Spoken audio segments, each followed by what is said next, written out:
حضرت بلال حبش اسلام کی تاریخ کی ایک عظیم اور روشن شخصیت ہے۔ آپ کا شمار ان خوش نصیب صحابہ کرام میں ہوتا ہے جنہوں نے اسلام کے ابتدائی اور نہایت مشکل دور میں ایمان قبول کیا اور دین اسلام کے لیے بے مثال قربانیاں دیں۔ آپ کی زندگی صبر، استقامت، توحید اور سچائی کی ایک زندہ مثال ہے۔ حضرت بلال حبش حبشہ موجودہ ایتھوپیا کے رہنے والے تھے۔ آپ کا رنگ سیاہ تھا اور آپ مکہ میں ایک غلام کی حیثیت سے زندگی گزار رہے تھے۔ آپ کے مالک الفامیہ بن خلف تھے جو اسلام کے سخت دشمنوں میں شمار ہوتے تھے۔ اس زمانے میں غلاموں کے ساتھ بہت ظلم کیا جاتا تھا اور انہیں کوئی حق حاصل نہ تھا۔ جب رسول اکرم نے مکہ میں اسلام کی دعوت دینا شروع کی تو حضرت بلال حبش نے بھی یہ پیغام سنا۔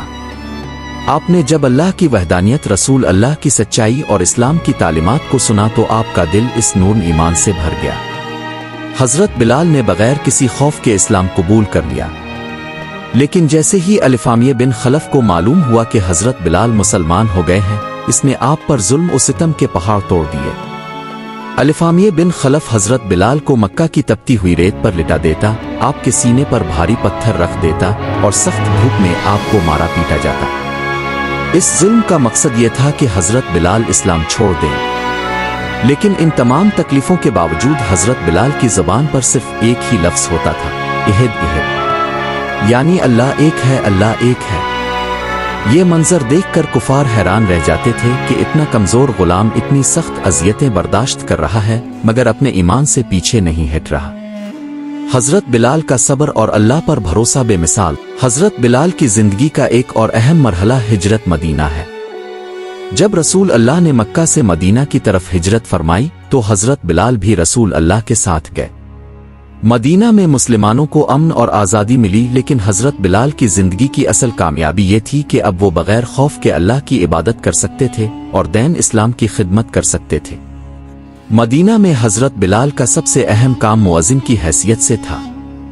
ہر نماز کے وقت آپ کی دل کو چھو لینے والی آواز لوگوں کے دلوں میں اللہ کا خوف اور محبت پیدا کرتی تھی۔ بچے، نوجوان، بزرگ سب لوگ حضرت بلال کی اذان سن کر گھروں سے نکلتے اور اللہ کی عبادت میں مشغول ہو جاتے۔ حضرت بلال نے نہ صرف اذان دی بلکہ مسلمانوں کی روحانی تربیت میں بھی حصہ لیا۔ آپ بچوں کو نماز سکھاتے، لوگوں کو صبر اور ایمان کا درس دیتے اور ہر وقت اللہ کی یاد میں مشغول رہتے۔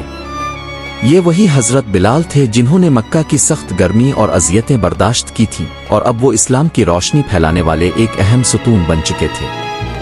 حضرت بلال نے صرف اذان دینے تک محدود نہیں رہے بلکہ ہر موقع پر رسول اللہ کے ساتھ غزوات میں شریک رہے۔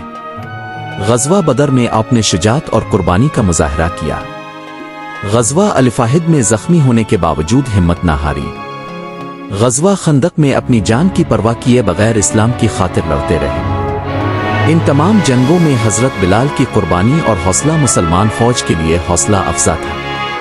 آپ کی زندگی یہ ثابت کرتی ہے کہ ایمان کے لیے قربانی دینا ایک نعمت اور عزت کی بات ہے، نہ کہ خوف و نقص۔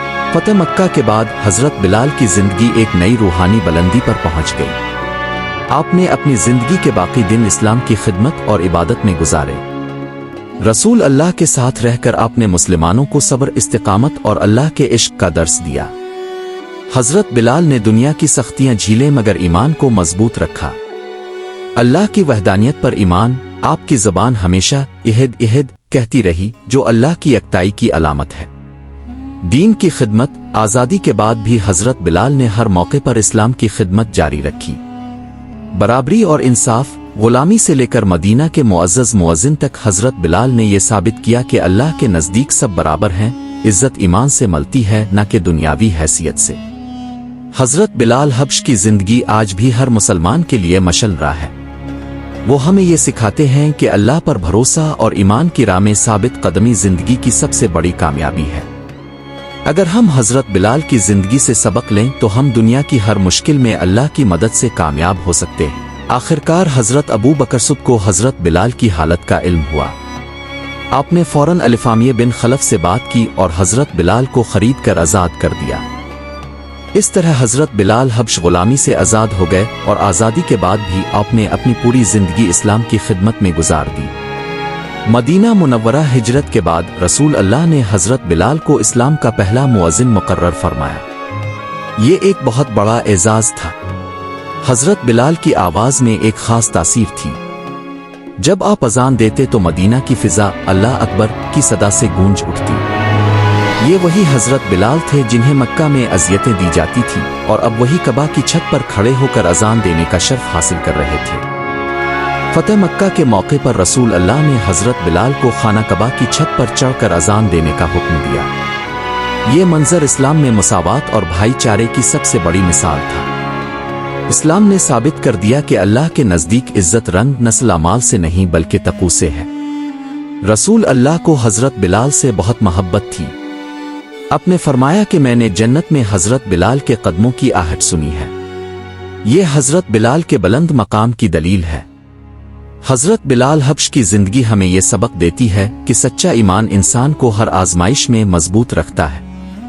اگر انسان اللہ پر مکمل یقین رکھے تو دنیا کی کوئی طاقت اسے شکست نہیں دے سکتی۔ حضرت بلال کا صبر، استقامت اور توحید پر ثابت قدم رہنا آج بھی ہم سب کے لیے مشعل راہ ہے۔ حضرت بلال آزاد ہونے کے بعد بھی کبھی اپنے ایمان میں کمی نہیں لائی۔ آزادی کے بعد آپ نے ہر موقع پر اسلام کی خدمت کی۔ آپ نے رسول اللہ کے ساتھ ہر جنگ میں حصہ لیا، چاہے وہ غزوہ بدر ہو، الفاحد ہو یا خندق۔ حضرت بلال کی جرأت، بہادری اور اللہ کی راہ میں قربانی کی وجہ سے ہر مسلمان انہیں بہت عزت اور محبت دیتا تھا۔ ایک دلچسپ واقعہ یہ ہے کہ حضرت بلال جنگ میں ایک دفعہ زخمی ہو گئے تھے، لیکن آپ کا دل ہمیشہ اللہ کی عبادت اور اذان دینے کی طرف رہتا تھا۔ حضرت بلال کی زندگی کا سب سے اہم حصہ یہ ہے کہ انہوں نے کبھی دنیاوی عزت اور خوف کی وجہ سے اسلام کو نہیں چھوڑا۔ یہ ان کی سچی محبت اور اللہ کے ساتھ تعلق کی علامت تھی۔ حضرت بلال کو مدینہ میں مسلمانوں کے درمیان ایک اہم مقام حاصل تھا۔ آپ اکثر لوگوں کو نماز کی طرف بلانے اور دین سکھانے میں مدد کرتے تھے۔ بچوں اور نوجوانوں کے لیے حضرت بلال ایک مثال تھے کہ کس طرح صبر اور استقامت سے اللہ کی رضا حاصل کی جا سکتی ہے۔ حضرت بلال کا سب سے بڑا اعزاز یہ تھا کہ انہیں اذان دینے کا شرف حاصل ہوا۔ اذان صرف ایک عبادت نہیں بلکہ ایک پیغام ہے۔ اللہ کی وحدانیت، رسول اللہ کی رسالت۔ جب حضرت بلال اذان دیتے تو ان کی آواز میں ایک خاص سکون اور روحانیت ہوتی تھی۔ لوگ اپنے گھروں سے باہر آتے، دل سے اللہ کو یاد کرتے اور ایمان مضبوط ہوتا۔ یہ ایک بہت بڑی نعمت اور اعزاز ہے کہ غلامی اور سخت اذیتوں کے بعد حضرت بلال کو اللہ کے گھر خانہ کعبہ کے قریب کھڑے ہو کر اذان دینے کا موقع ملا۔ جب فتح مکہ ہوئی تو حضرت بلال کو سب سے پہلے خانہ کعبہ کی چھت پر اذان دینے کا حکم دیا گیا۔ یہ دنیا کی سب سے بڑی مثال ہے کہ اللہ کے نزدیک عزت کا معیار انسان کے ایمان اور نیک عمل سے ہے، نہ کہ رنگ، اعمال و دولت سے۔ جو شخص کبھی غلام تھا اور سخت اذیتیں برداشت کرتا رہا، آج وہ اسلام کے سب سے بڑے اعزازات میں سے ایک حاصل کر چکا تھا۔ حضرت بلال کی سب سے بڑی خصوصیت یہ تھی کہ وہ ہر وقت اللہ کی عبادت میں مشغول رہتے۔ چاہے وہ اذیتیں برداشت کر رہے ہوں یا آزادی کے بعد عبادت کر رہے ہوں، حضرت بلال نے کبھی بھی نماز، ذکر اور اللہ کی محبت کو ترک نہیں کیا۔ ان کی زبان ہمیشہ اللہ کی تعریف میں مشغول رہتی۔ احد احد، اللہ اکبر، اللہ اکبر، لا الہ الا اللہ۔ یہ الفاظ صرف عبادت کے نہیں بلکہ ایک پیغام بھی ہیں کہ اللہ کی یاد انسان کو ہر سختی سے محفوظ رکھتی ہے اور دل کو سکون دیتی ہے۔ حضرت بلال حبش کی زندگی ہمیں کئی اہم سبق دیتی ہے۔ ایمان کی پختگی، چاہے کتنی ہی مشکلات آئیں، ایمان کبھی کمزور نہیں ہونا چاہیے۔ صبر کی اہمیت، صبر انسان کو ہر آزمائش میں ثابت قدم رکھتا ہے۔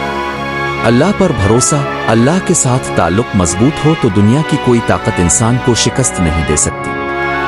اسلام کی خدمت، دین اسلام کی خدمت کرنے والے کبھی تنہا یا کمزور نہیں ہوتے، اللہ ہمیشہ ان کے ساتھ ہوتا ہے۔ عزت کا معیار ایمان ہے۔ حضرت بلال نے یہ سچ ثابت کیا کہ اللہ کے نزدیک عزت رنگ، نسل، اعمال سے نہیں بلکہ ایمان اور تقوی سے ملتی ہے۔ حضرت بلال حبش نے اپنی زندگی کے آخری دن بھی عبادت اور اللہ کی رضا کے حصول میں گزارے۔ آپ کی زندگی آج بھی ہر مسلمان کے لیے مشعل راہ ہے۔